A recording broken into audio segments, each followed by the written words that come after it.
Haleluya kanisa. Si unipungie mkono. Sioni mkono, naona nataka kuona paka kule mwisho. Haleluya.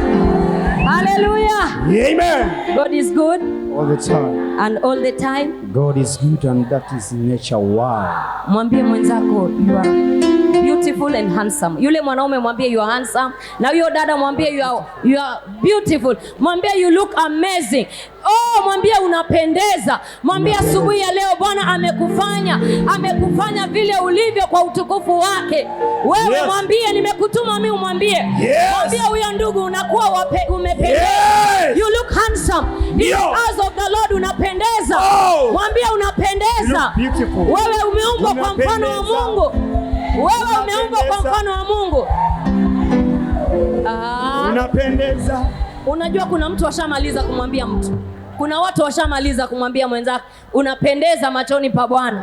Kuna mtu washamaliza, nimekupa 1 minute umwambie yule hujamwambia. Kuna mtu amelala njaa na amefika hapa na mwambia Bwana anataka usione wao wa mbele, fika kule nyuma.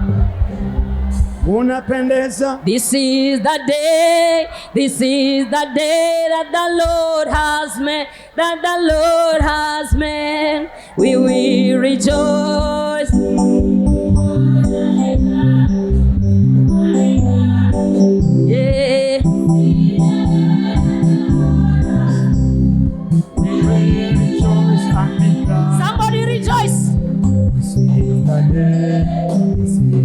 day that the Lord has made. This is the brother, this is the sister that the Lord. Come on. We rejoice and be glad. Shika huyo dada yako na huyo ndugu. And be glad. This is the sister that the Lord has made. Shika huyo dada. Rejoice and be glad. This is the sister, this is the sister that the Lord has made. This is the church. The church that the Lord has made. That the Lord has made. Gele.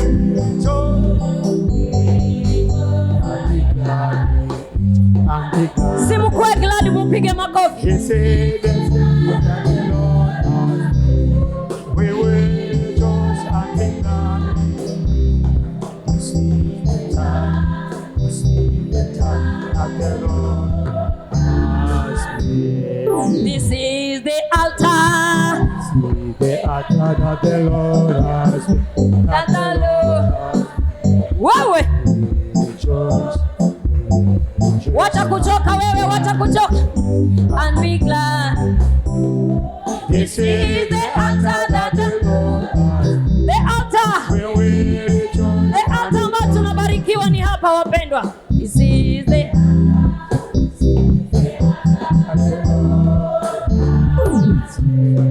This is the pastor.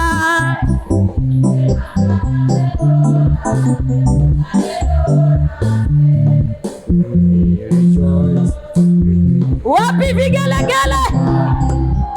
And be glad. This is the Wewe. Hallelujah. We will rejoice and be glad. This is the mother. This is The pastor that the Lord. Wapi vigelegele?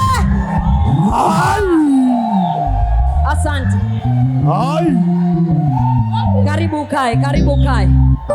Karibu ukae.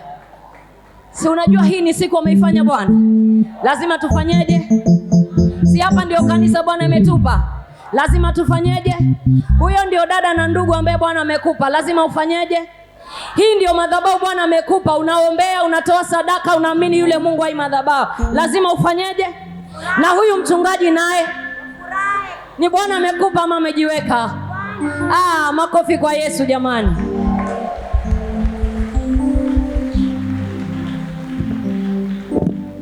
Amen, asante. Namshukuru Bwana kwa siku ya leo ambayo umetupa, na pia nashukuru kila mmoja wetu ambaye Bwana amemwezesha kuwa katika ibada hii.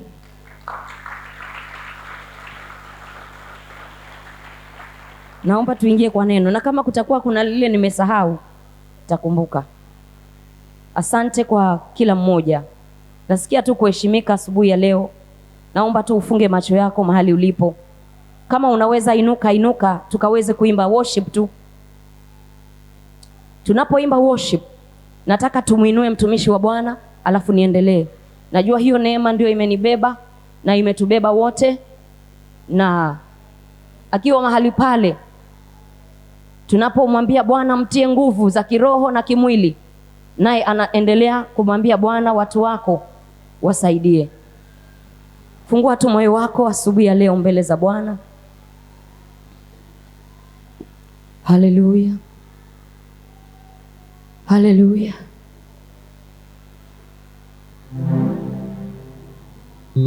Inua tu mikono yako kama unaweza.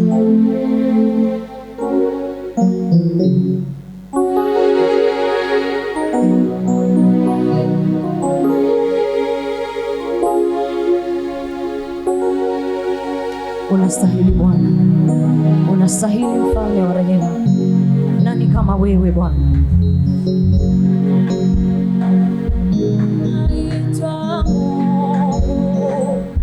Unaitwa Mungu Baba, unaitwa Mungu, unaitwa Mungu wewe, unaitwa Mungu, unaitwa Mungu Baba, unaitwa Mungu, unaitwa Mungu, unaitwa Mungu, unaitwa Mungu, unaitwa Mungu, asante Yesu.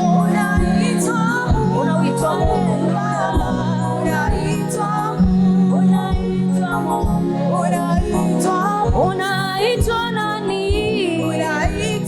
Unaitwa nani? Unaitwa Mungu. Aitwe Mungu. Jehova Nisi. Jehova Jireh. Uitwe nani? Unaitwa Mungu. Mwambie Bwana jambo kwa ajili ya mtumishi wake mahali alipo. Tamka nguvu za Bwana zikawe juu ya maisha yake. Nguvu za Bwana zikawe juu ya maisha yake. Nguvu za Bwana zikawe juu ya maisha yake.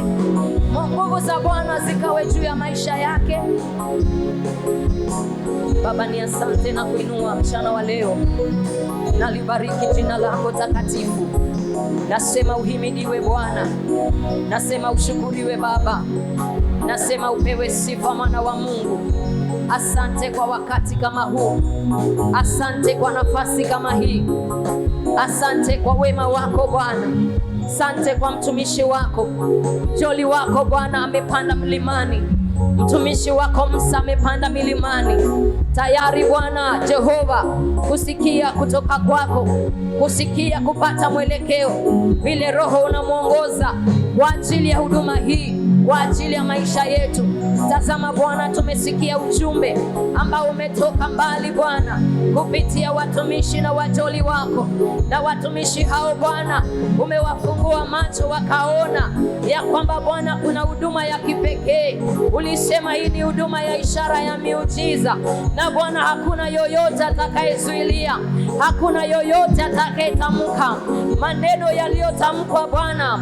We nullify the words in the name of Jesus. We cancel every pronunciation.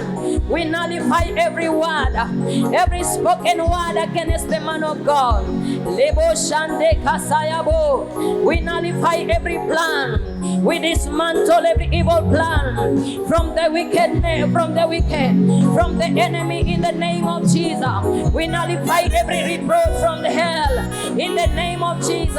Every intercession has been done in the secret by the enemy and his agent. We nullify every prayer done at the wrong time, in the wrong place, with wrong pronunciation. We dismantle you in the name of Jesus. Hakuna silaha itakayoundwa kinyume na mtumishi wako itakayo Paulo. Anapanua mipaka yake, anapanua mipaka yake, anapanua mipaka yake, anapanua mipaka yake, anaongeza mipaka yake katika jina la Yesu. Mchana wa leo Bwana, nenda ukamtumie, nenda ukaseme naye, nenda ukajidhihirishe katika jina la Yesu. Asante Bwana kwa kila mhuduma, kila mchungaji, kila mtenda kazi, hata kwa ibada hii tunapotumika, neema yako ifanyayo kazi juu ya maisha yake katufinike na ikanene juu ya maisha yetu. We honor the anointing upon him, we honor the grace that is upon him this morning in the name of Jesus. Na pungua uongezeke, na Bwana ujidhihirishe. Kila mmoja mahali hapa atapokea sehemu yake, na Roho wako Mtakatifu atatuhudumia. Na nyamazisha kila sauti, kila propaganda, kila agenda na mpango na dismantle katika jina la Yesu. Tovuti zao, mipango yao, vioo vyao, vitunusi vyao na shukisha chini katika jina la Yesu. Maana sisi ni rungu lako Bwana. Tunatumia Bwana, unayatumia maisha yetu kufanya kazi chini ya jua. Sisi Bwana ni watumishi wako. Jidhihirishe Bwana, na Roho wako Mtakatifu akaonekane. Asante Bwana, kwa maana tayari unajidhihirisha. Kwa Yesu Kristo Bwana wetu tumeomba, amen. Unaweza chukua nafasi yako ya kuketi. Sitachukua muda mrefu, maana kuna mikutano kadha wa kadha baadaye. Kwa hivyo na mimi sitaenda haraka haraka, nitaenda tu pole pole. Yani si pole pole ya slow, lakini nitatumia muda mchache, na pia sitakuwa faster. Umenielewa? Nataka tufundishane ama tusome kitu kutoka kwa Bwana asubuhi ya leo. Amen. Ujumbe wangu unasema kutoa na kujitoa katika ufalme wa Mungu. Kutoa na kujitoa katika ufalme wa Mungu. Amen. Kabla hujatoa lazima ujitoe ndio uweze kupeana ulicho nacho. Amen. Hivyo asubuhi ya leo nataka tuangazie katika kitabu cha Warumi 12 mstari ule wa kwanza, na mwingine afungue wa Korintho wa kwanza 3:18. Ninapofungua Zaburi 25 mstari wa 14.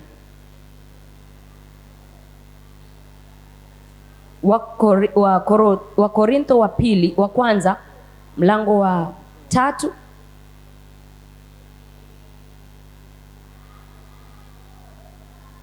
nitaanza kusoma mimi alafu ndio uendelee. Zaburi ya 25 mstari wa 14 unasema hivi: siri ya Bwana iko kwao wamchao, naye atawajulisha agano lake. Macho yangu mwelekea Bwana daima, naye atanitoa miguu yangu katika wavu. Amen. Siri ya Bwana iko kwao wamchao, naye atawajulisha agano lake. Kuna siri ambayo huwa inafanyika kwa watu wote wamchao Bwana. Siri, naomba uniangalie kama umeshasoma ili tuende pamoja. Siri haifanywi mbele ya watu. Siri haineneki na watu wengi.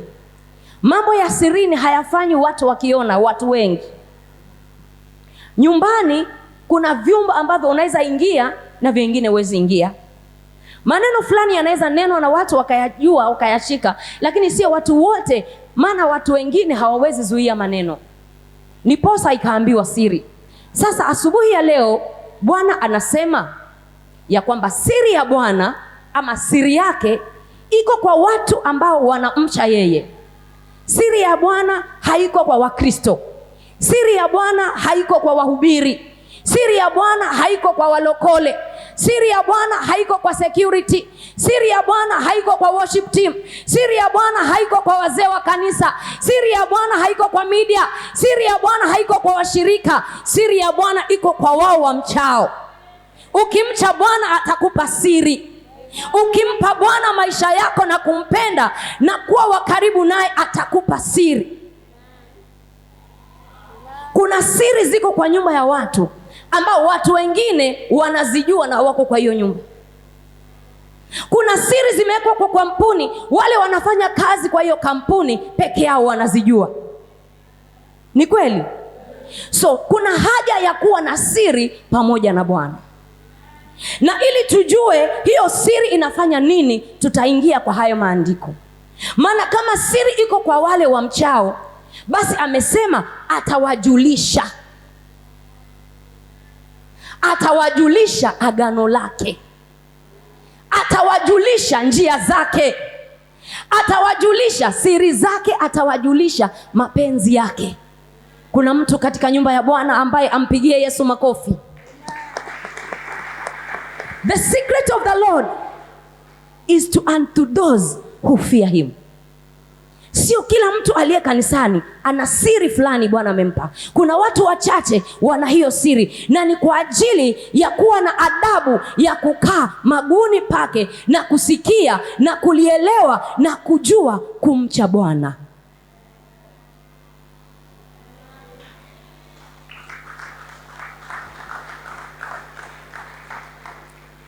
Basi wacha twende tuone hiyo Warumi inasemaje.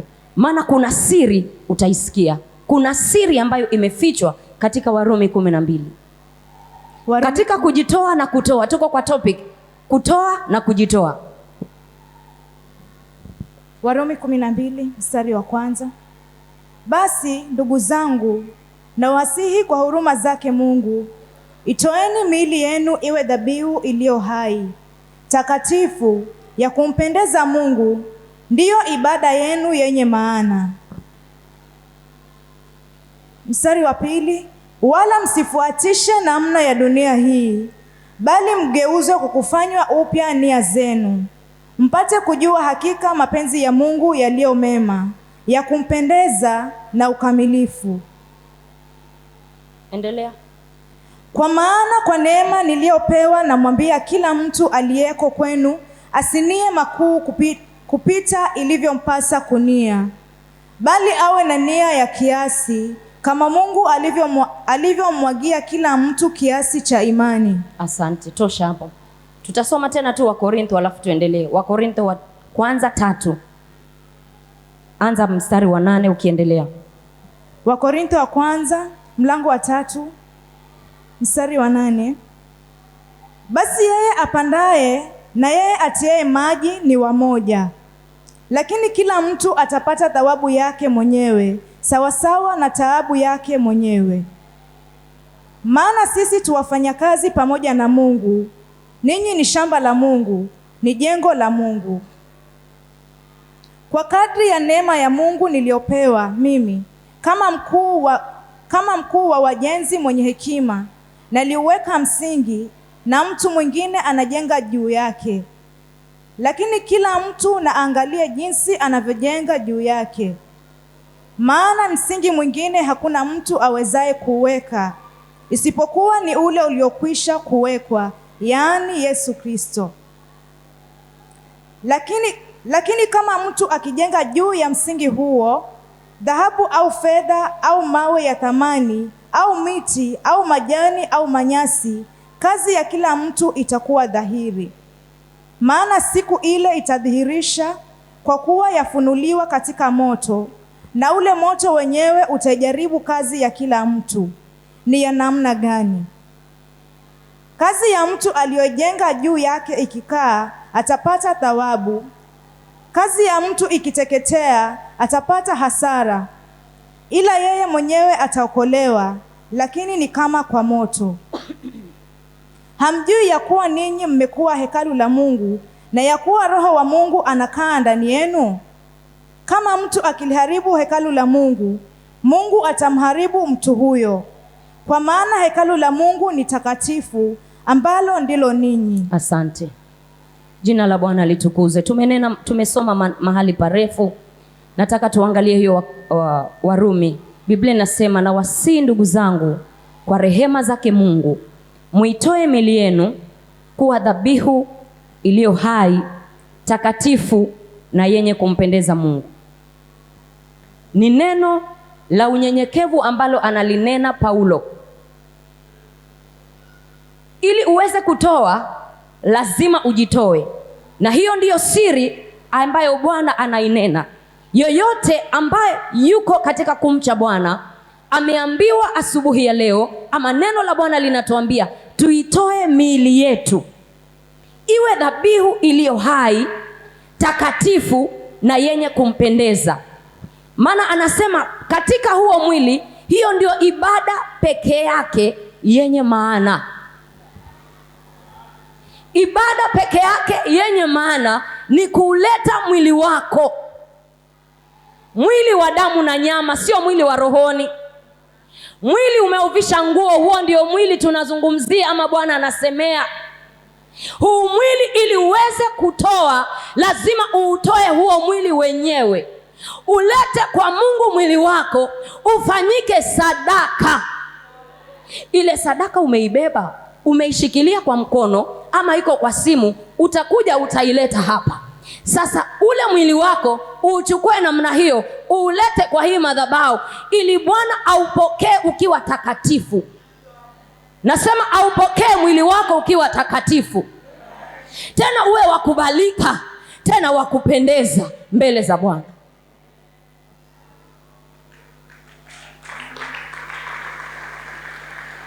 Mnarekodiwa, nyipigeni makofi kama ambaye mmeuziwa. Shauri yenu. Yaani hata leo kuna kamera bado mko mnabembeleza makofi. Haya. Piga hiyo makofi. Mwili wako upi? Huo ni mwili Bwana, toa sadaka. Hiyo ni sadaka unatoa. Mwili wako ni hekalu la Roho Mtakatifu. Hamjui? Kama hukujua, jua sasa.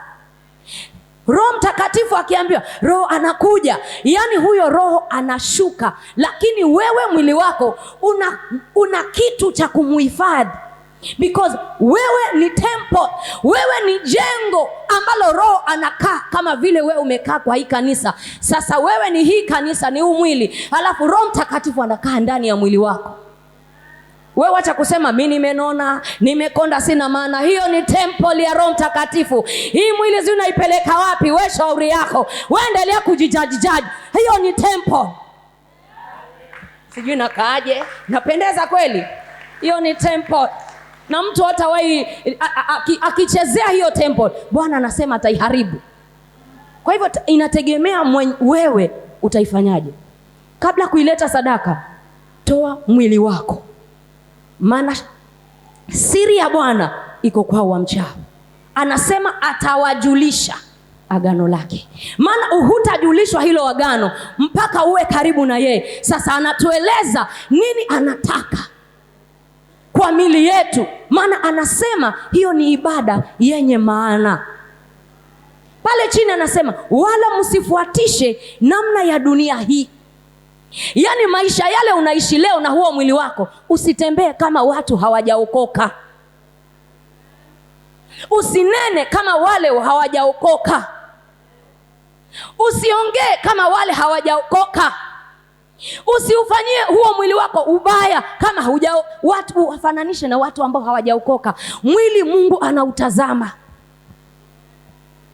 Kuna injili inasema Mungu anaangalia roho, ni waongo. Hiyo ni fake gospel. That is not sound doctrine. Sound doctrine inasema mwili wako ni hekalu la Roho Mtakatifu. So wacha kusema Mungu anaangalia roho. Hata uvae uchi ya Mungu akuangalie roho. Ambia mtu tunza mwili. Utunze mwili, upe adabu mwili wako. 1 Thessalonians chapter 4 verse 13 ama kuanzia 3. Inasemaje kuhusu mwili? Yaani inazungumza habari ya mwili. Wathesalonike wa kwanza 4. Unaweza soma na mwenzako. Alafu tunarudi hapo wa Korintho.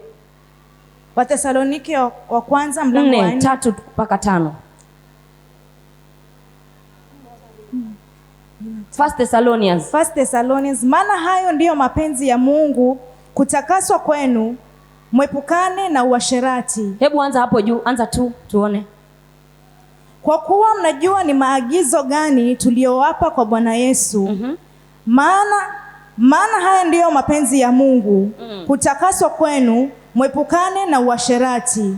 Kila mmoja wenu ajue kuweza mwili wake katika utakatifu na heshima, si katika hali ya tamaa mbaya kama mataifa wasiomjua Mungu. Mtu asimpunje ndugu yake wala kumkosa katika jambo hili, kwa sababu Bwana ndiye alipizaye kisasi cha haya yote. Asante. Kila mmoja wetu aweze kuweza mwili. Mwili unasumbua. Mwili lazima uweze. Sema shetani amenidanganya. Alikuja wapi akakwambia twende ukaenda? Mshaona shetani akitembea akakwambia twende tukafanye hivi? Nenda ukavute sigara. Haya, sigara hiyo si utaenda nunua mwenyewe? Shetani alinidanganya nikavuta sigara. Ya wapi? Shetani alinidanganya nikaingia guest. Ya wapi? Alikuja akakuchukua nyumbani mwako? Sio unajua tu ni mama wa watu, si unajua tu mke wa mwenyewe, si unajua tu ni mama wa heshima na roho yuko ndani. Alikuchukua vipi na una roho? Kila mmoja wenu aweze apate nguvu ya kuweza mwili wake. Huu mwili ni mzuri wapendwa, lakini shetani ndio anataka tuutumie vibaya. Kuna mtu ndani ya nyumba hii anasema nimekataa. Mwili wangu ni hekalu la Roho na nitamtumikia Bwana na mwili wangu. Nitauweza mwili wangu. Maana huu mwili ni hekalu la Roho Mtakatifu. Kila uchafu, mahali kwingine nimesema uchafu wote na usherati usitajwe. Sasa uweze usiingie katika usherati, katika uchafu na katika tamaa mbaya kama vile watu wa ulimwengu huu. Hiyo ndio siri Bwana anatupatia. Hayo ndio mambo Bwana anatueleza kama kanisa lake. Tunapokuja nyumbani mwake, tunapokaa popote, mwili wako usitumike tu na wewe mwenyewe mwili wako hauwezi.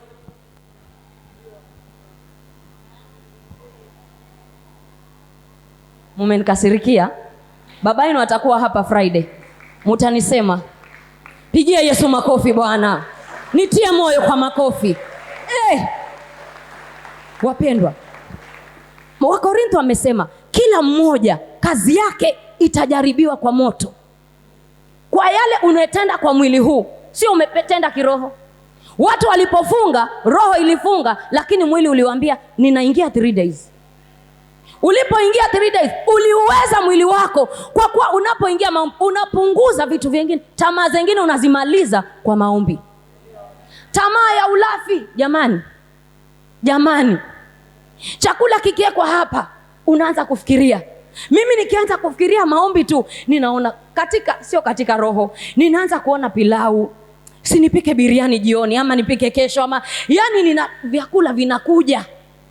Tamaa hiyo ya mwili. Lakini maombi lazima nifanyeje? Sasa wakati mwingine usipouzoesha mwili wako na kuweza katika maombi, huo mwili utakuwa mzigo. Maana Roho wa Bwana anangojea huo mwili autumie. Unaweza kuwa unashika hii microphone vile ninashika, lakini mwili wako si hekalu ambalo linaleta ibada iliyo takatifu. Wahuduma tuko na viongozi na watenda kazi. Nipungie mkono kama unanielewa. Ikiwa wewe unatumikia Mungu na ni mhuduma, make sure huduma unayoitoa ni takatifu mbele za Bwana. Inamletea Bwana utukufu na anaikubali. Watu wengi ambao tuko kwa madhabahu, samani kusema hiyo, mtaniruhusu niseme, watu wengi tuko kwa madhabahu. Ni kweli tuko kwa madhabahu, lakini most of our times huwa tunangojea wakati wa kuhudumu tu appear. Ni neno sawa? We appear tufanye kazi, halafu mambo mengine si tunajulikana ni waimbaji. Hata nisipofunga hawezi kuimba yule, hawezi kusifu. Hata nisipofunga nani atachukua kamera? Na si ni mimi.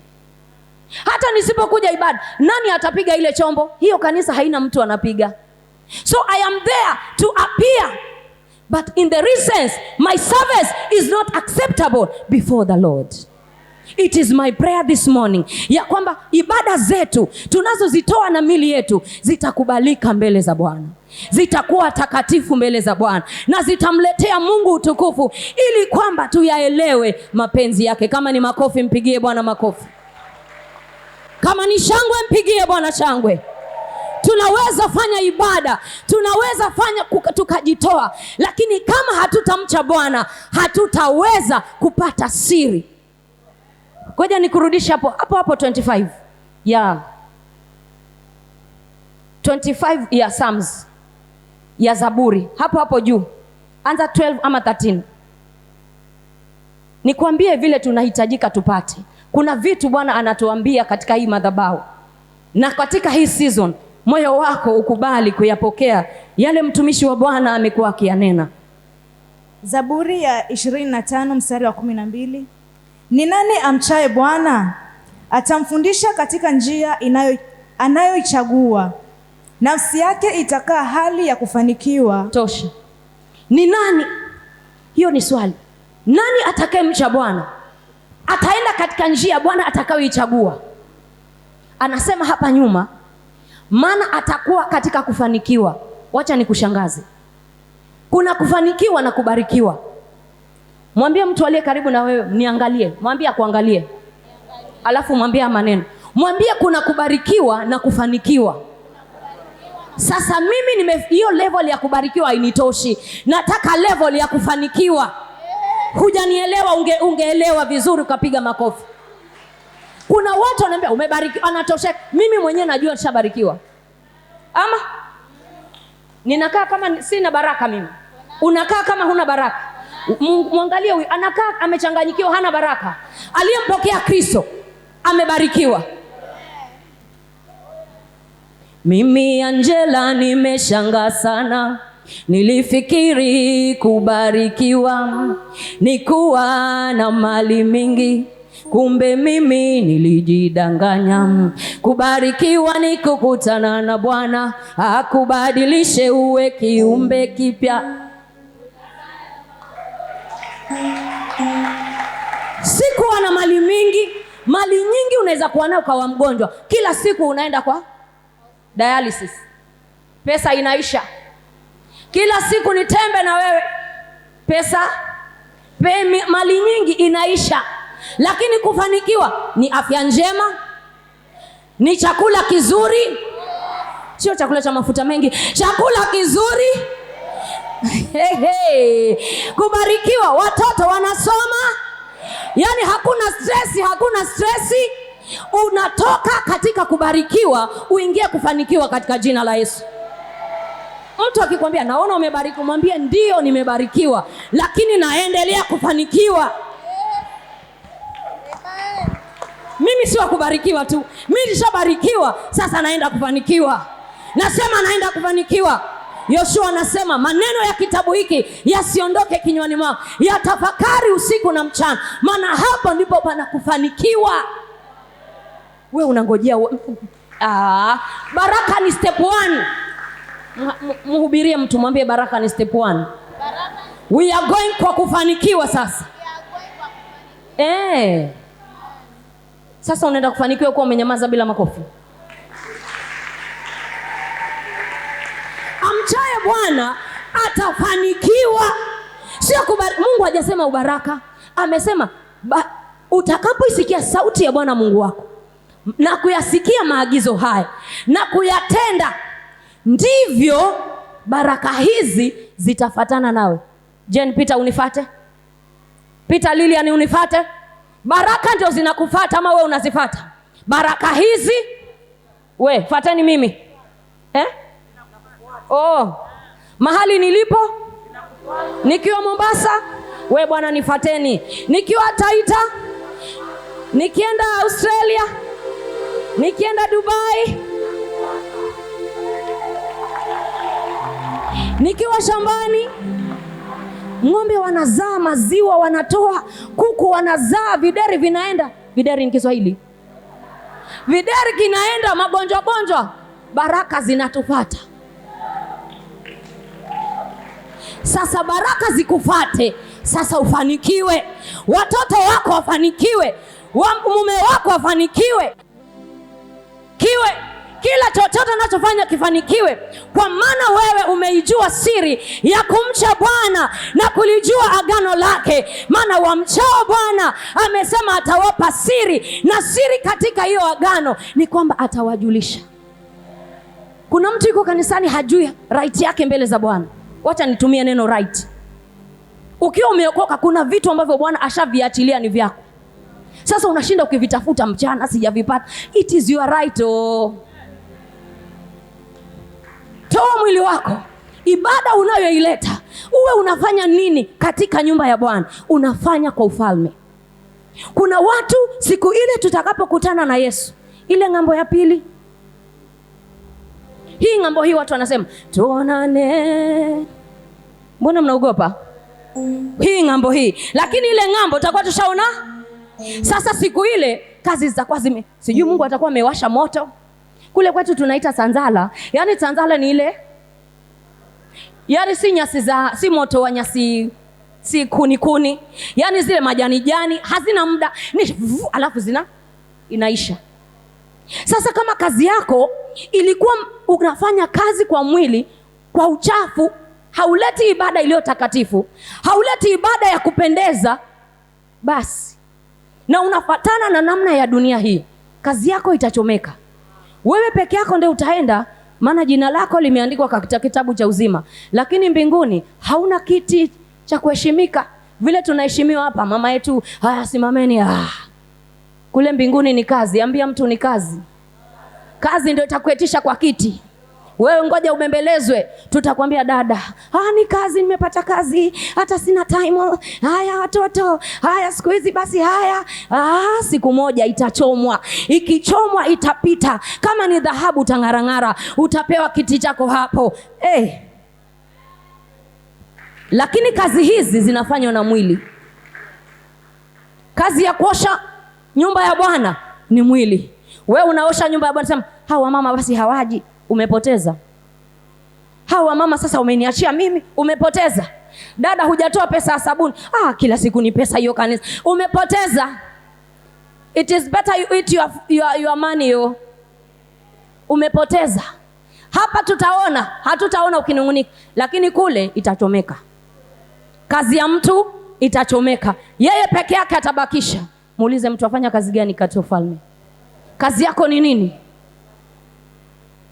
Je, hiyo kazi Mungu unapoifanya anaipokea katika utakatifu? Anaikubali? Si habari ya mambo mengine, ni habari ya kutoa mwili wako. Unaweza kuwa uko kazi, unaweza kuwa una shughuli ambayo imekushika, lakini huwezi kosa masaa ama lisali moja wewe mwili wako kuutumia kwa ajili ya Bwana. Mama mmoja akawa katika nyumba ya Bwana, kazi yake ni kuosha kanisa. Ilikuwa kubwa. Sasa huyo mchungaji akachunguza, huyo mama anaamka kama saa 10 aje afute kanisa, apange viti, alafu aende zake. Sijui alikuwa hata kama nyumbani kwake ni karibu. Huyo mama alipokuwa akiendelea, yule mchungaji akataka kujua ni nani huyu anaosha kanisa. Akaja mara ya kwanza akarauka. Alipokuja akakuta ashafuta nyumba ya Mungu na ashapanga viti. Akasema nitakesha leo. Alipokesha ilikuwa saa 8, akasema saa 8 akaamka, akafuta nyumba ya Mungu, akapanga viti.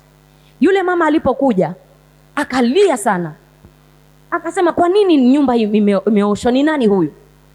Siku nyingine akakuta tena imeoshwa. Akaja kwa madhabahu, akasema Bwana Yesu asifiwe. Nimekuja kusema hivi jamani. Kuna mtu katika hii madhabahu, katika hii nyumba ananichukulia baraka zangu. Kama ni wewe niachie. Mimi nimekuwa nikiosha kanisa, lakini kuna mtu amekuwa ananichukulia baraka zangu. Maana tangu nimeosha hii kanisa, Mungu amekuwa akinibariki. Ingekuwa ni wewe ungesemaje? Mungu atukuzwe, amenipa prayer partner, amenipatia msaidizi. Na wewe uko hapo, hata wewe mwenyewe hii kanisa haujui gharama yake ya kuifuta wala ya kuipanga kiti. Haujui hata hizi fani kama zishawahi kufutwa. Ni mwili tu unafanya kazi. Haujui ni lini hata wewe mwenyewe uliavail yourself ukasema wacha niende nifagie, wacha niende hebu angalia kule nyuma, angalia huko nje, angalia kwa madirisha. Hiyo takataka umeiona? Ukija unaiona, unasema Bwana asante, nimebarikiwa, lakini nafunga macho, sitaki kuona ile ni. Mungu anatutazama. Toa mwili wako. Ambia mtu, toa mwili wako. Ibada yako unayoitoa Bwana haikubali. Siku moja tutasimama mbele ya Bwana na kazi zetu zitajaribiwa. Na zikijaribiwa tutashinda kwa kutenda matendo. Kama kuna kitu Mungu anakasirisha nacho, dhambi zote anasema hata tunatenda nje, lakini dhambi ya usherati ama uzinifu tunatenda ndani ya. Na amesema ukiliharibu hilo hekalu naye atakuharibu. Sasa hekalu usipolitunza, hili likiwa chafu, watu watakuja abudu kweli? Likiwa hekalu lako liko chafu, utakuwa na madhabahu ya kumuita Mungu? Utakuwa na connection ya Mungu? Magonjwa mengi hata yanayotupata, Biblia imesema, imezungumza mazoezi. Umeelewa mazoezi? Yaani utaua huko, lakini mpaka kuwe na mazoezi. Tunza huo mwili wako.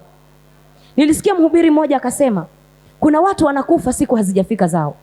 Si kwa sababu shetani ameingia, ni kwa sababu ya kuachilia mili yao. Ukiona hichi unakula, ukiona hichi unakula. Yaani wewe unapakia chochote ambacho meli imeleta. Kinacholetwa unapakia everything. Alafu watu katika dunia hii na ulimwengu huu wanasema mtu akinona ana afya, lakini akipungua ameanza kuwa mgonjwa. Tulifundishwa huko kwetu, ukiona mtu amenona mwambie life imekupa. Hamjasikia hiyo? Hiyo ni akili ambayo iko. Tunza mwili wako. Kuna magonjwa ambayo si ya shetani, ni ya magonjwa ya kuachilia mili yetu. Can I speak it louder? Kuna magonjwa ambayo yanaletwa si kwa sababu shetani, lakini ni kuachilia mili yetu. Naomba Mungu atupe ufahamu tukaweze kuitumia mili yetu iwe dhabihu iliyo takatifu, tukaiweze kuitunza ili Bwana asiharibu. Si ndio hiyo mili watu wanakunywa vitu, wanakula vitu mpaka inaharibika? Jamani, magonjwa yamekuwa mengi wakati huu. Lakini tunapoitoa mili yetu na tunapoikabidhi kwa Bwana, Bwana atatukuzwa na atapewa sifa. Jina la Bwana litukuzwe. Jina la Yesu lipewe sifa. Mwili wako hakikisha hata kwa mavazi yako, si ni mwili? Mwanzo si wa dada tumezidi. Tulisoma kitabu kimoja cha fasihi kinasema amezidi. Mnakumbuka? Hiyo miaka. Na wadada wamezidi. Tumezidi. Unajua, si ati huelewi kile umevaa. Niongee ama nisiendelee? Niendelee ama nisiendelee? Si ati hujui kile umevaa. Unajua kabisa mwili wako una manyama mengi. Sitasema ni mkubwa, una manyama mengi. Tunajua, maana tuko hivyo. Tunajaribu. Lakini si uvae ujistiri jamani. Kwani lazima kila mmoja aone hapo ndani? Unatuonyesha hapa tufanye nini? Pia sisi tunapo. Siku hizi hata wanaume walitulisikia wakisema hiyo hawaiondoe ama inawasumbua hiyo. Jua kuweza mwili wako dada. Usifanye fashion zile zinafanywa duniani ukazileta kanisani. Siku moja kazi yako itajaribiwa pale mbinguni. Kile umevaa, make sure yule mwanaume anayekuangalia haumwangushi, kwa maana Biblia imesema mwanaume akiona hivi, imesema mwanaume ama mwanamke? Mathayo imesema mwanaume akikutazama na akipata nini? Akikutamani. Mbona hajasema mwanamke? Si huwa tutamani ovyo ovyo. Hata maandiko yamesema mwanaume. Mnaheshima wanaume, mmetajwa kwa hiyo sehemu na Bwana. Jipigieni makofi. Biblia ndio imesema mwanaume, ama ni yangu mimi naongeza, akitazama. Macho yao na yetu yao wanatazama faster kushinda sisi. Jamani, ni Mungu ameongea, si mimi. Na kama wewe mama, wewe dada, wewe msichana, utasababisha wadogo hawa wanaume hawa mpaka aumie moyo afike upande mwingine, you will be answerable. Mwili wako umesababisha, utajibu mbele za Bwana.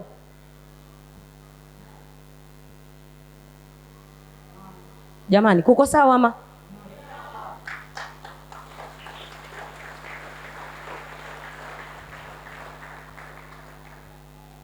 Jina la Bwana libarikiwe. Pointi ya pili, nimekuambia ya kwanza ni ya mwili, kuutoa mwili wako kuwa hekalu. Kuutoa mwili wako kuwa hekalu, ama kujitoa mwili wako kuwa hekalu takatifu. Kuutoa mwili wako umpendeze Bwana. Ibada ya mwili wako, yani the body itself, ndio Bwana anatazama. Na anasema ni ibada yenye maana. Haiwezi kuwa maana kama haitakuwa na mambo mangapi? Ibada iliyo takatifu, yenye maana na kupendeza. Na anasema utakapofanya hivyo utayaelewa mapenzi ya Mungu katika maisha yako. Kuna watu wako katika ndoa leo hawajui mapenzi ya Mungu kwa hiyo ndoa ni nini. Wanajua tu huyu ni bwanangu, huyu ni bibi yangu, lakini hawajui ndoto ya Mungu kwa nini waliletwa pamoja. I want to give you an assignment. Nenda umwambie Bwana, kwa nini ulinileta kwa Ngure? Kwa nini ulimleta kwa Moses? Kwa nini ulinileta kwa huyu? Kwa nini mwende muulize, kwa nini ulinipa huyu mke? Kwa nini ulinipa? Mapenzi ya Mungu yaliyo mema na kamili utayajua hapo. Mpigie Mungu makofi. Kwa nini ulinipa hii huduma? Hauelewi kwa nini wewe ni Asha. You don't understand. Hauelewi kwa nini wewe uko katika hiyo ministry ama katika hii huduma. Hauelewi. Understand the will of God. Mpaka ulete mwili wako, udhabihu mwili wako, utie katika service ya Mungu. Iletee Mungu ibada iliyo kamilifu, inayopendeza. Finally atakupatia kuelewa the will of God kwa ajili ya maisha yako.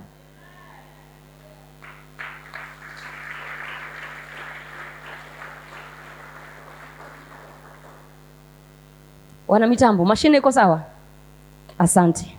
Wapigie makofi hao watu wa Mungu. Hii kazi wanayofanya mimi siezani. Hata nikapewa kwa sababu ni mama, hiyo maneno nitaleta zero. Lakini hii napenda mambo kama haya mimi. Twende point number 2. Serving others or serving God with your gifts. Serving others and serving God with your gifts. You can serve others, still serve God with your gifts. Wacha nikwambie, vile ninahubiri, hii kipawa Bwana amenipatia, mimi si manufaa yangu, ni manufaa yako. Unajua hivyo? Unajua hivyo? Mimi si nina watoto nimezaa jamani. Si mimi niko na kwangu. Si ningeketi leo Jumapili nikamwambia mume wangu keti, watoto wangu keti tusome neno. Lakini kila huduma ulio nayo si ya kwako, ni ya wengine wanufaike. Hiyo emeni ni ndogo. Hawa watu hawajipigi picha wao, hawachukui wao kwa ajili yao. Si wangeenda na mashini huko nyumbani. Wanafanya kwa ajili ya wengine. Lakini wanapofanya, Mungu anajitukuza kwao. Mwenye anaimba anamshusha Mungu chini, anamleta, anasema sifa zinashuka wakati Mungu anashuka katikati ya sifa zake. Mungu akishuka anamhudumia waimbaji ama anatuhudumia sisi hapa. Sasa huduma ulio nayo, kipawa ulio nacho, talanta ulio nayo, aidha ni ya kimwili ama ni ya kiroho, si ya kwako, ya kwamba inakuletea manufaa wewe, inaletea manufaa mwili wa Kristo. Kwa hivyo lazima ujitoe katika kupeana service yako ama huduma uliopewa ama kile kipawa, kusavu watu wengine na kusavu na Mungu.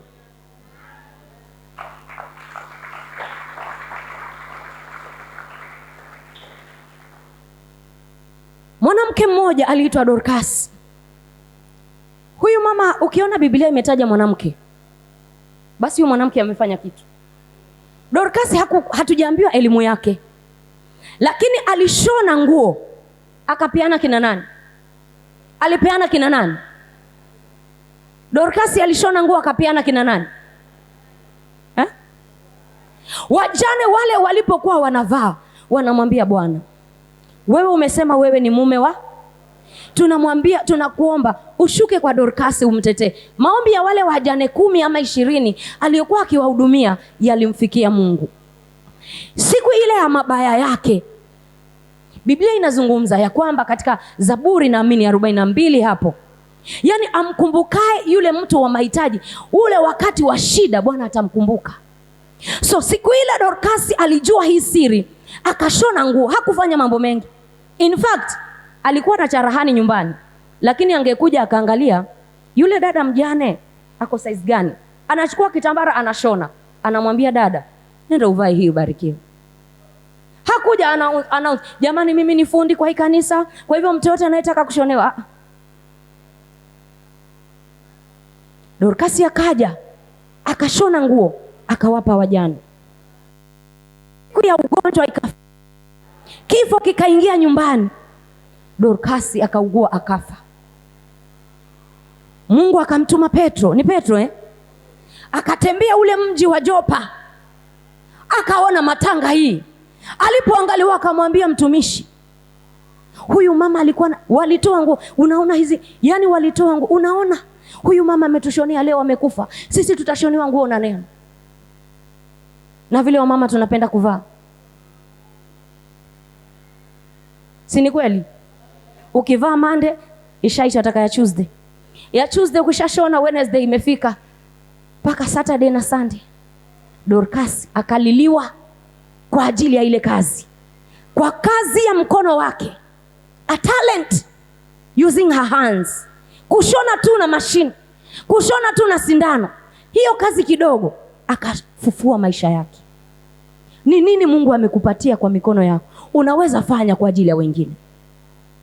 Unaweza imba wewe dada, na watu wakapona hapa kabla mtumishi wa Bwana hajalinena neno lake. Unaweza hudumu kwa nyumba ya Bwana na mtu akasaidika, si mbele za watu, kwa huduma yako ile ambayo iko sirini ama ile ya uko machoni, na mtu akapona kwa ajili yako. Nini ambacho uko nacho mkononi? Kuna mtu ana ushauri hapa, haji Tuesday kwa kushauri, lakini ukikaa naye ukiwa na swala, utasikia tu umemimina moyo, anakushauri na unapona. Dada, ndugu uliye mahali hapa, usiseme mimi si mzee, mimi si mzee wa kanisa, mimi si kiongozi, mimi. Una kitu ambacho you can offer to the body of Christ. Use that talent, use that gift. Wale watu wa wrestling wao wanapigana nyumbani mwao ama kwenye ile ring, huwa ile ni mashindano ama huwa ni kiini macho? Mashindano Mbona wapigani kwao? Wanapopigana sisi tuko hapa tunasema unaenda paka wale watu mafootballers wao wanapiga mpira uwanjani ama nyumbani mwao. Ile ni talanta, na ile talanta Mungu amekupatia wewe. Uko na nini? Na kando ya kile uko nacho unafanya nini? Ama wewe ni wale watu wa kusema mimi nataka nifanye kama huyu? Hebu tusimama kama tunatoshana. Urefu tutatoshana kweli? Tunatoshana? Hata unavaa kama mimi, kiatu yako size. Lakini sisi ni wadada, hatuwezi toshana. Biblia inasema kila mmoja ni kiungo kwa mwili wa Kristo. Mimi nikiwa mkono, lazima wewe ni kidole. Wewe ukiwa kidole, lazima huyu ni mguu. Huyu akiwa mguu, huyu labda ni macho. Kichwa chetu ni Kristo. Muulize mtu, umepewa nini katika mikono yako na Mungu? Asikwambie pesa. Hatuongei habari ya pesa. Una talanta gani? Una kipawa gani? Una gift gani Mungu amekupa? Una nini unaweza mpatia mtu ili akajengeka? Si habari ya shule ya makaratasi, ni habari ya kile kitu umepewa. Mwingine anasema mimi hata shule sijaenda. Si habari ya kwenda shule. Mwingine hata alimaliza 8 mpaka sasa. Apostle alimaliza 8 19 ngapi vile, hajaenda kuchukua living certificate mpaka leo. Iko hiyo living certificate. Sasa living certificate heri ile ya exam inaitwaje? Hiyo amechukua. Kama living certificate hana, tena ilikuwa 844 si imeisha, hata ipata mtu wa Mungu jamani. Sasa wewe nawe uko na certificate yako, umeketi nayo, unasema certificate ni sawa, mimi hata napenda hiyo kusoma. Lakini ikifika talanta, tumia talanta yako. Hawa watu ambao amesimama ametumia mwili wake, ananifuatilia hivi, ananifuatilia, aketi chini, sasa hiyo siwezani. Lakini kwa sababu yeye anaweza, anafanya, na Mungu anachukua utukufu. Hii injili na hubiri leo, na yeye akichukua inapelekwa dunia nzima, kwa sababu ya hiyo elimu ako nayo na hiyo kipawa, na yeye amejitoa mwili wake ili iwe dhabihu na watu wengine kule waokoke.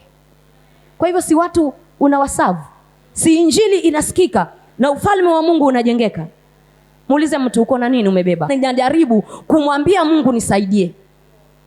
Kuna spirit of familiarity, kuzoea.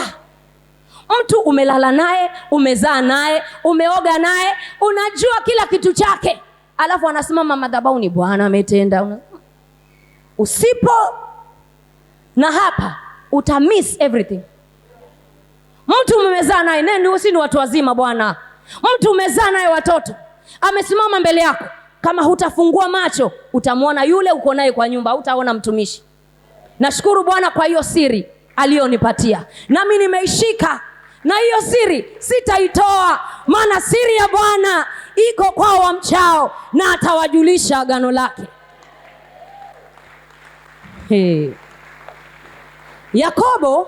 Yakobo aliitwa Yakobo. Yakobo ana yale mambo yake ya Kiyakobo, maana yeye alikuwa mjanja, si ndio? Aliyekambiwa na mamake fanya hivi akatoroka. Lakini unajua Yakobo anaitwa Israeli. So when he stands here, I see him as an Israel. And when he is at home, I see him as Jacob. He is Jacob kwa sababu ana mambo yale kama Jacob, kama mwanadamu wa kawaida. Lakini ikifika ofisi ya hapa, namuona kama Israeli. Nasema namuona kama Israeli. Na hiyo peke yake imenipatia connection. Hiyo mafuta haiblokiki.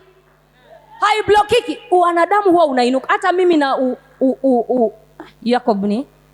Jacobo ni ndio hiyo. Kuna ule ubinadamu na kuna ule ukiroho. Unaelewa?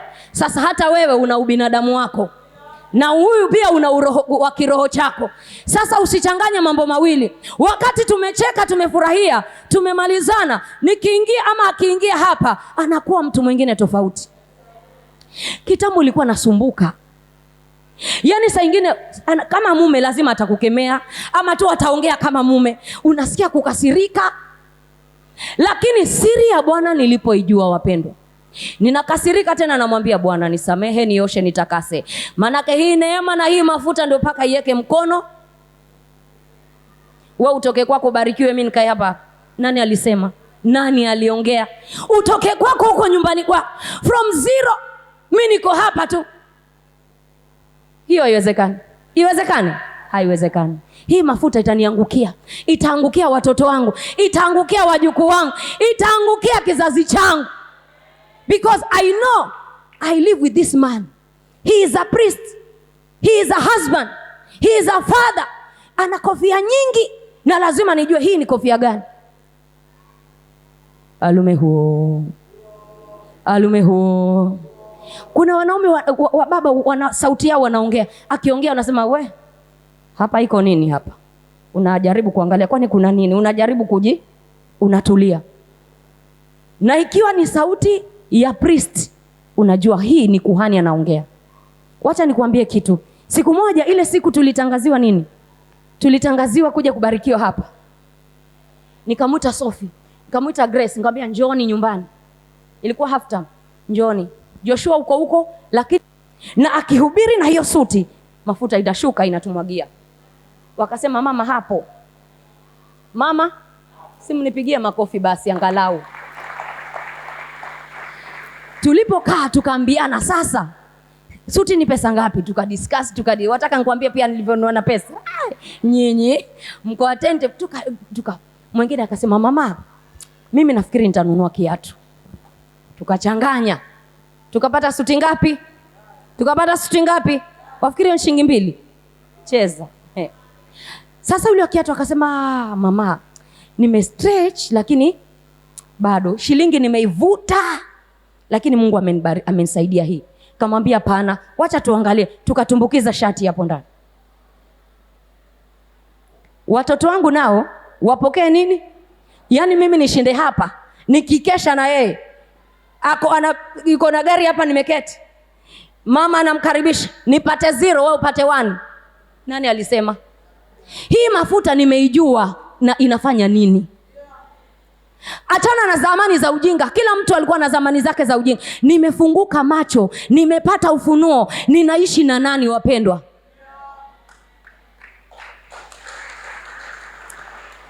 Hata mimi mwenyewe pia sielewi kwa nini niliyeko hapo. Pia we kama una maswali kwa nini niliyeko hapo, hata pia sijui. Lakini ninalojua ni kwamba niko na nitaenda kufanya ile inapaswa nifanye. Siku hiyo tukatumana kutoka mbali, mtu wa Mungu hajui. Hiyo usiku ya kupack ndio sasa tuje, nikamwambia naongea na watoto kidogo. Akasema basi nimetangulia, usiwajua Saturday tunalala mapema, watoto washatafuta box, tutashanunua zile nio, tushapaki kila kitu. Nikamwambia asubuhi, wajua tukifika hapa mpaka tukae sitting room tuombe ndio tutoke. Sasa hivi vitu utaviweka kwa wasichana, tukavipaki kila kitu. Nikamwambia Caleb, mukija na Moses, mchukue tu ufunguo ya gari, mweke kwa buti. In case hata driver atakuja hapo hataona chochote. Yaani hii ibaki tu ni sisi na Mungu peke yake. Naelewa? Joshua tukamwambia, tukamweleza, akasema niko ndani. Huyu mwingine amerudi shule, yuko ndani. Hao wengine wako ndani. Ile siku nikamwambia mtumishi wa Bwana, sisi kama jamii na watoto wangu tunataka utubariki. Na hiyo story kaisha. Si nilimweleza tu. Tukaja na vitu vyetu sisi. Wapendo, acha nikwambie, hauwezi wewe kuja kutoka kwako upate na mimi nikose. Lazima hii huduma itatuhudumia. It is until you honor this grace. Kuna tofauti ya kuikaa karibu nayo na kuna tofauti ya kuiheshimu. Sio respect, lakini honor. Na ile mafuta ameenda kuingia maombi, hayamsaidii yeye hiyo mafuta. Unajua hiyo mafuta inatumwagilia sisi. Wewe ukileta mtoto wako atahudumiwa na hiyo mafuta. Mimi nikileta wangu atahudumiwa na. Sasa hiyo mafuta ameenda kuitafuta kwa ajili yetu. Tukiheshimu inatuinua. Tukiheshimu inatukuza. Na hiyo mafuta inafanya mambo makubwa. Ninauliza kati yetu, ni nani ambaye ana kipawa hapa amekosa kukutumia? Usikose kukutumia hicho kipawa. Maana hicho kipawa umepewa ni wewe umeshikilia, lakini ni manufaa kwa wengine. Nasema ni manufaa kwa wengine. Kuna watu ni wagonjwa na kuna watu wengine wamepewa vipawa vya kuchekesha watu. Unacheka mpaka unapona. Churchill amepewa na nani hiyo kuchekesha? Wale wengine unacheka mpaka unasikia umepona. Use what God has given you. Know who you are. Know what you carry.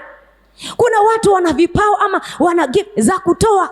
Yaani anasikia tu, hahitaji kuambiwa, hatafuti watu wengi. Kuna watu wanatoa fedha yao kwa ajili wamesikia Mungu wakifanya hivyo ndio wao wanapona. Kuna watu wakiimba wanapona. Kuna watu wakishauri watu wanasikia wako sawa. Kuna mtu akifanya kitu ambacho Mungu ako sawa. Kuna mtu akihubiri, akikosa kuhubiri anakuwa mgonjwa. Usizuilike na mtu. Usizuilike na mtu. Namalizia na ya tatu. Hao wachungaji ama watumishi wa Mungu, watu walio na mahitaji, hao wote tunapofanya hivi, ufalme wa Mungu unainuliwa. Mungu anatukuzwa na anakuja na reward. Kutoa na kujitoa. Usifanye huduma mbele ya mtumishi wa Mungu akuone. You are wasting your time. Mimi nimeona watu wengi, samahani kusema hata hapa, wengine Mungu amewasaidia, lakini watu wengi wakiona watumishi wa Mungu wanababaika. Umenielewa? Wanababaika. Heshimu mafuta, wacha kujionyesha. Ushakuwa mtoto mdogo kanunuliwa nguo mpya, alafu mzazi amekwambia hii nguo usionyeshe. Ukicheza kidogo, mama amenunulia hii. Yaani unajionyesha. Sasa hicho kiwango ni cha watoto. Kuna watoto hii nyumba? Ni watu wazima? Tumekomaa. Wacha kufanya kazi mbele ya macho uonekane. Fanya kazi faithful, sio faceful.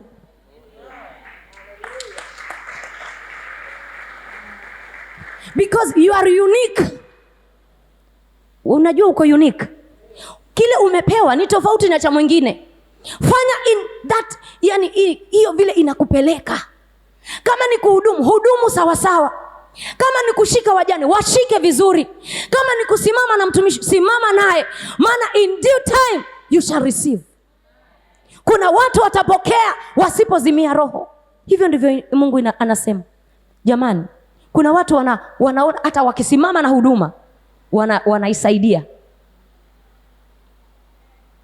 Samani kusema hivi, wakati huduma ikianzwa, si watu wengine hawakuwa? Si waliipata ikiendelea? Na wewe ukaipata na ukasimama. na inaendelea, na kuna watu wengine hawajakuja, na wakija hasa usipotoa ama nisipotoa, ni nini nina affect? Tuulizane tu, ni nini ninapunguza kwa Mungu? Kwa Mungu yeye ni manufacturer wa watu. Yaani anasema ati tusipomwimbia atainua mawe. Niliinua mikono nikamwambia Mungu, hutainua mawe nikiwa. Hata kama waimbaji hawako, nitaimba mimi hapa. Nitaimba mimi. Naamini ya kwamba mimi nina kitu Mungu amenipatia kufanyia kumtumikia.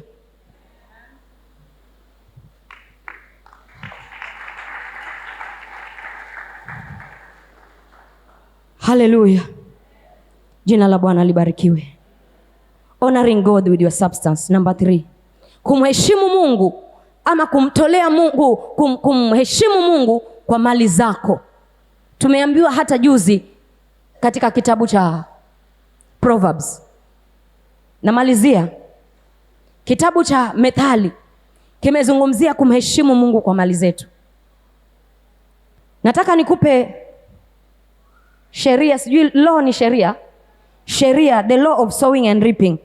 Katika kitabu cha Genesis chapter 8.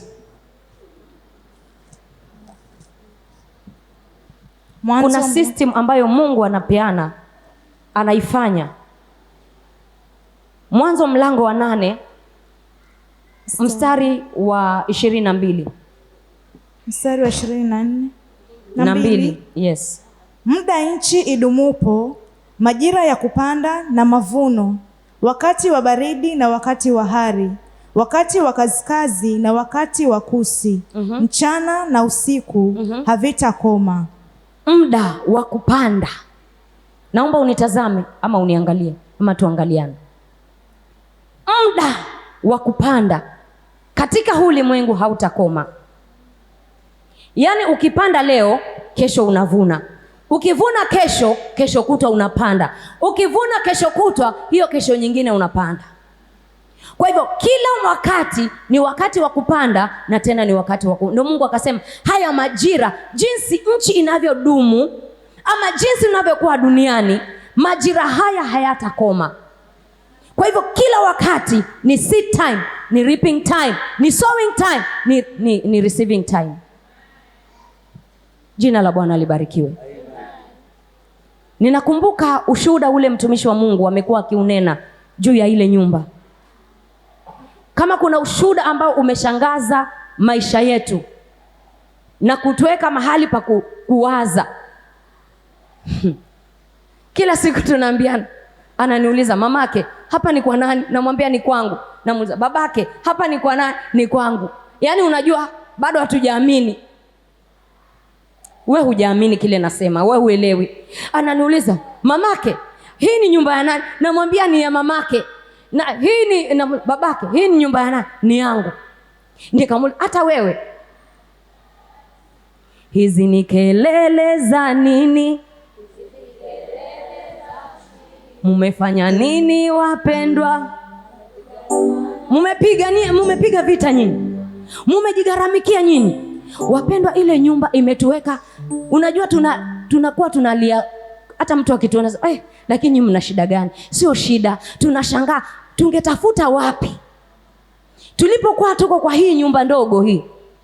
Kila Thanksgiving tulikuwa tunanunua plastic chairs, wakati watu wengine hapa hawajakuja. Kila mwaka ikifika Disemba tulikuwa Thanksgiving inanunuliwa vitu. Akaniambia, mama, unaona hii pesa? Namwambia naona. Hii pesa itatupatia kitu. Na mimi nafuatia ni kweli tena. Naendelea naamini, kama sengine naamini, sengine siamini. Lakini naenda hivyo hivyo. Umenielewa? Maana sasa mambo hayaendi. Lakini anakuambia Mungu atate.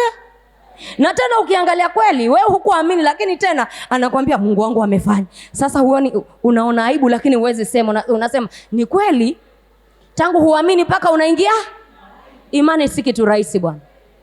Kila Disemba nasema, mama, hii pesa, anawaambia wazee, anatangaza kanisa, tunanunua vitu, tunasema Bwana ametenda. Siku moja tukiwa rahi akasema, hii pesa tutanunua, tulinunua vyuma hapa Akasema hii pesa, akasema hii pesa tumenunua vyuma, hii ndio itatufungulia nyumba. Nikasema ni kweli. lakini nafuata, naamini kidogo, nasema mbona imechelewa hivi. Haya, hiyo siku ilifika wapendwa, tukiendelea na hii nyumba, akaniambia mama, umwambie kijana akue hapo side, ninatuma lori ichukue mawe. Nikasema tena haya, yaani huamini mpaka mwisho, unasema wacha iwe, maana tayari ashasema, utafanyaje?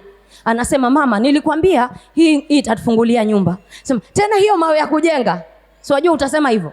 Anasema mama, si nilikwambia ile nyumba tunaamini Mungu atatujengea.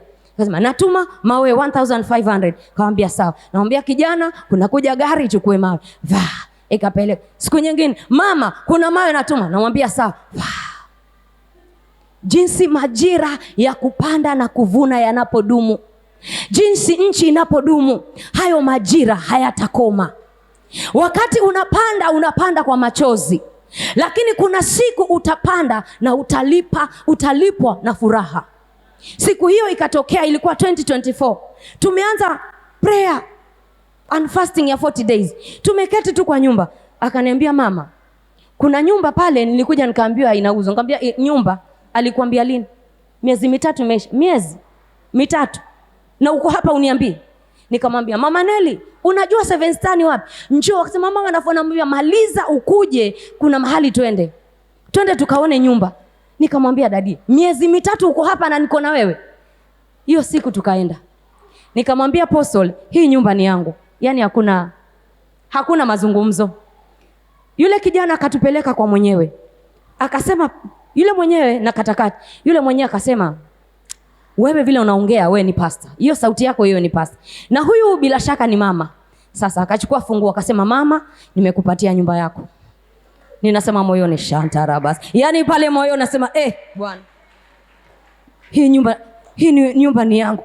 Lakini itakuwaje? Nasema sauti nyingine ananiambia, wewe hii nyumba ni yako umeambiwa. Nyingine nasema itawezekana. Sasa ile ya kuwezekana naipinga ili pia nisionekane. Lakini pale ndani namwambia Bwana asante. Lakini pale ndani nalia, namwambia Bwana asante, napingana na ile, na huku ninakaa ngangari ili nionekane tuko na mazungumzo. Hata hatukuongea sana. Tungeingia kwa gari, nikao na machozi. Anasema mama, hata sisikii. Yaani naona hiyo nyumba na huyo Mungu amefanya nini? Wapendwa, kila mmoja ameona hiyo nyumba. Si ni kweli? Tungeitoa wapi sisi? Majira nchi idumupo, kupanda na kuvuna. Mimi unajua huyu pastor alipanda mpaka mwisho nikaona hii story nao ni story nyingine. Hii si ya kawaida. Kama huna neema ya kukana mtu, utafunganya uende. Maana hata ile umeiona ati imeletwa hapa, anakuambia Mungu, nasikia Mungu. Sasa huyu Mungu mbona huwa anaongea wakati kama huu? Yaani hata si Mungu unajua hata school fee bado. We Mungu mbona uko hivi? Lakini Mungu anatazama ile opportunity amekupatia uweze kusow the seed. Kama ni mbegu huyu Bwana amezipanda. Hata mimi naangalia nasema hii neema mimi sina. Wapendwa, huyu mtu anatoa. Wajua kutoa kwake tangu unakasirika na teta mpaka mwisho nikainua mkono kaambia toa Bwana. Maana kutoa kwako wokovu kwetu. Maana kutoa kwako raha kwetu. Maana kutoa kwako ulinzi kwetu. Maana kutoa kwako kwingi kwetu.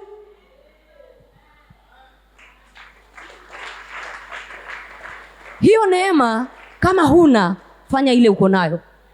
Lakini Mungu anatukumbusha majira ya kupanda kila mmoja ako nayo. Unaweza kupanda tabia njema. Unaweza kupanda maneno mazuri. Unaweza kupanda hata kwa madhabahu. Saa hii tuko na building sacrifice. Kuna mtu anasema mimi sina. Na injili yako umechukua bahasha unasema mimi sina.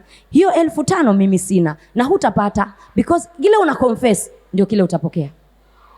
Lakini nani ajuaye hii ni majira yako? Kuna siku nitauleta ushuhuda kwa ajili ya hiyo mbegu, na kuna siku utaleta ushuhuda kwa ajili ya hiyo mbegu ambayo Mungu ametupatia nafasi ya kuja. Amen. Ukiweka jiwe, mwambie Bwana, watoto wangu waume wao na wake zao, wajukuu wangu waume wao na wake zao, elimu ya watoto wangu, kazi za watoto wangu, nimeweka hili jiwe, ukumbuke. weka sadaka, weka sacrifice na ufunuo.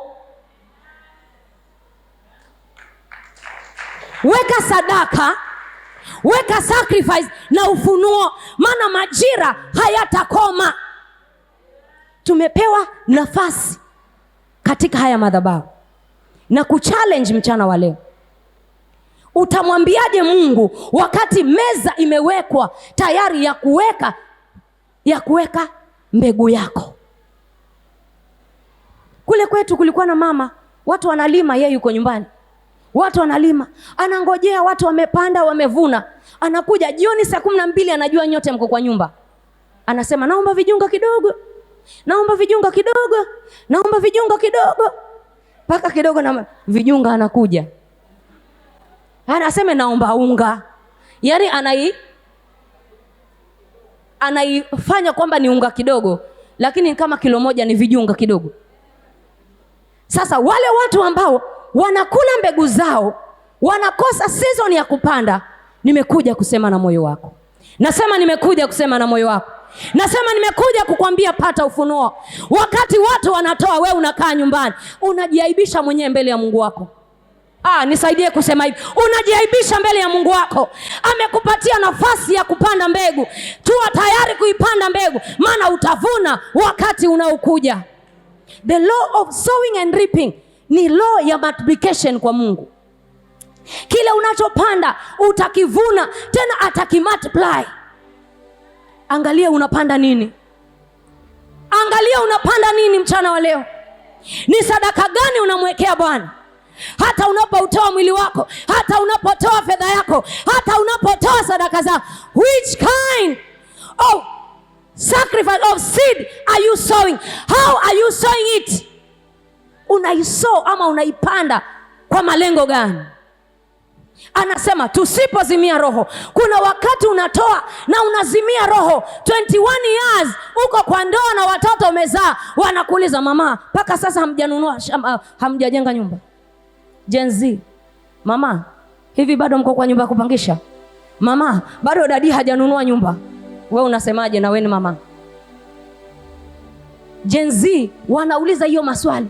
Bado 21 years is not a joke. Waiting mpaka unaona.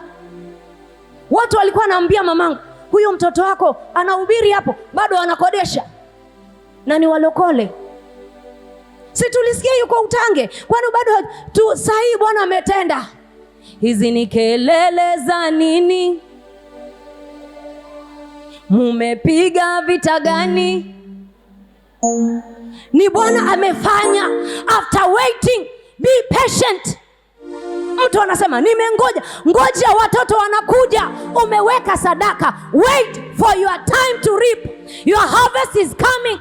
Itakuwa kubwa, itakuwa ya ajabu. Mtu anataka sema mimi sina na siku ya kupata apate. Kuna law, kuna sheria, kuna muda udumupo, kuna sheria inazungumza muda wa kupanda, season ya kuvuna haitaisha. Usizimie roho, maana in due time you shall reap. Hivyo ndio Wagalatia anasema. Upatapo fursa, tenda mema. Tenda mema hasa kwa jamaa walio katika Kristo, maana kila pandaye huvuna. Ukipanda haba, utavuna haba. Ukipanda pantosha, utavuna. Ndio hivyo sasa. Wapi mikono juu kwa Yesu? Wapi shangwe na kelele? Kanisa la kiroho, shetani amelionyesha kwamba Mungu wao huwa anachelewa na Mungu wao huwa hajibu. Mungu anajibu maombi ya ugonjwa, lakini hajibu maombi ya pesa. Kuna mtu wako na biashara hapa. Ulikuwa 0, unatoa 200. Ulikuwa una kitu, Mungu amekubariki, wewe unabania. Watu wa biashara mko? Jamani, ulikuwa unakuwa 0, siku hizi unauza maua. Hii maua ni gali jamaa. Mwingine anauza vikapu. Unataka huyu hauzi, huyu anauza barafu, huyu anauza maua, unataka utoe sawa sawa naye. Mwambie mwenzako acha uchoyo. Mwambie acha uchoyo kwa ufalme. Unafanya uchoyo kwa nini kwa Mungu? Toa sadaka yako, mbegu yako itakurudia mwenyewe. Watu wamekasirika. Next week ndio revival. Leo ni neno, tunaomba alafu tusikie mambo mengi. Kuanzia Friday, Saturday na Sunday ni fire fire fire. Si mnajua mzee wa fire mwenyewe. Lakini si watu wengine ni wakusongesha tu ndio usokee hapa kwa fire, ujiandae. Sasa kabla fire haijaingia, wacha niandae moyo wako. Wacha niandae moyo wako. You need to give your seed. You need to give with revelation. Sio kutoa tu unasema tumetoa vile tumeambiwa. Hapana. Nenda ujaribu Mungu. Mwambie Mungu nilisikia habari zako kwamba wewe unabariki. Kama unalala sema amen. Hivi mnalala mchana huu? Kuna mtu analala lakini baada ya amen yako ameamka. Kuna watu walichezea mafuta wakafikiri wanacheza. Petro na Anania na Safira walikuja na mbegu yao wamekuja nayo. Kumbe wamedanganya viliwaramba. Walikufa kabla ibada kuisha. Sinasema Anania na Safira alifanya vibaya. Let us search our hearts. Hiyo sacrifice wewe umeipangiaje? Unajua saizi tushapanga graduation, tuenda kuja graduate watoto wetu. Tushatafuta pesa ya party ya kwenda. Tushapanga Christmas. Hata harusi tuliambiwa ziko 6. Watu washaanza kupeleka pesa kwa fundi, lakini si kutafuta sacrifice. I come to you in the name of Jesus. Ukipata fursa mbele za Bwana, tumia hiyo kwa ajili ya kupata malipo kwa Bwana. Nasema ya kupata malipo kwa Bwana. Watu hawaongei manake ni kutoa. Pesa ni nzuri lakini ni ngumu kutoa. Lakini leo tumepata ufunuo. Siri ya Bwana iko kwa mchao, naye atawajulisha agano lake. Wote watakaoelewa sheria ya kupanda na kuvuna wataifuata, na hiyo siri itawapatia mafanikio. Hiyo siri itawapatia mafanikio. Sio baraka tu wapendwa, sio baraka tu wapendwa. Pengine unamwamini Bwana kwa ajili ya masomo ya watoto wako. Unamwamini Bwana kwa ajili ya ndoa yako. Unamwamini Bwana kwa ajili ya biashara. Hii ni fursa mtumishi wa Mungu ameileta kwetu kwa ajili ya kujenga nyumba ya Bwana. Jitafute, ninamaliza. Jitafute wewe mwenyewe. Jitazame wewe mwenyewe. Wakati unapoambiwa kutoa, ukiwa unatoa kwa nyumba ya Bwana ama ukiwa unatoa mahali, ni nini inakuvuta sana? Ni wapi panakuwa pazito? Jinsi nchi inavyodumu, majira ya kupanda hayatakoma. Hata leo sinatoa sadaka. Leo si tunapanda Sunday, hiyo Sunday nyingine, mwezi wa 7, mwezi wa 8, mwezi wa 10 conference ya wanaume, Thanksgiving, Januari, mwezi wa 3. Jamani, hii mambo ya kutoa imekuwa mengi. Ni wakati wa kuweka mbegu yako. Weka mbegu yako, uiandae mbegu yako. Unaweza kuwa huna hiyo mbegu, lakini una Mungu apiaye naye mbegu. Anasema Mungu hakusanyi Israeli bure. Hajatuleta hapa tupoteze time. Mchana wa leo kuna neno sio mengi, moja umeenda nalo. Kuna neno moja nimeenda nalo. Mungu ametupatia opportunity. Fungua moyo wako, jitafute wewe uko wapi, ili unaporenda your service, ili unapotoa na kujitoa, ufalme wa Mungu utukuzwe. Maana kuna watu katika ufalme wa shetani wanampatia shetani utukufu. Mungu awabariki.